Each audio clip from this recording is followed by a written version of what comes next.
আল্লামা সাঈদীর যখন বিচার হলো, রায় দিল, তখন আল্লামা সাঈদী বলেছিল, আপনারা সাক্ষ্য নিলেন, তদন্ত করলেন, রায় দিলেন, কিন্তু যে আসামি তারই তো কোনো সাক্ষ্য নিলেন না, তারই তো কথা শুনলেন না। বিচারক তখন বাধ্য হয়ে আল্লামা সাঈদীকে কিছু বলার সুযোগ দিয়েছিলেন। তখন আল্লামা সাঈদী দুইটি কথা বলেছিলেন। এক নম্বরে তিনি বললেন, এই দুনিয়ার বুকে আপনারা সাক্ষী দিয়ে গেলেন, রায় দিয়ে গেলেন, তদন্ত করলেন, কিন্তু আর একটা বিচার হবে আল্লাহ রাব্বুল আলামিনের দরবারে। সেই দিন আল্লাহ রাব্বুল আলামিন হবে বিচারক, আর আমি হব সেই দিন ফরিয়াদি। সেই দিন আল্লাহ রাব্বুল আলামিনের নিকট আমি নির্দোষ প্রমাণিত হব ইনশাআল্লাহ।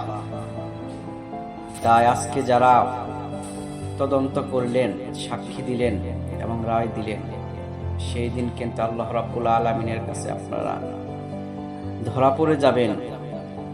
সেই দিন আল্লাহ রাব্বুল আলামিন সঠিক বিচার করবে। সেই দিনের অপেক্ষায় আছি। আল্লাহ রাব্বুল আলামিনের নিকট সবাইকে একদিন যেতে হবে এবং সেই বিচারের মুখোমুখি হতে হবে ইনশাআল্লাহ। আল্লাহ আমাদের সকলকে বোঝার তৌফিক দান করুক, আমিন।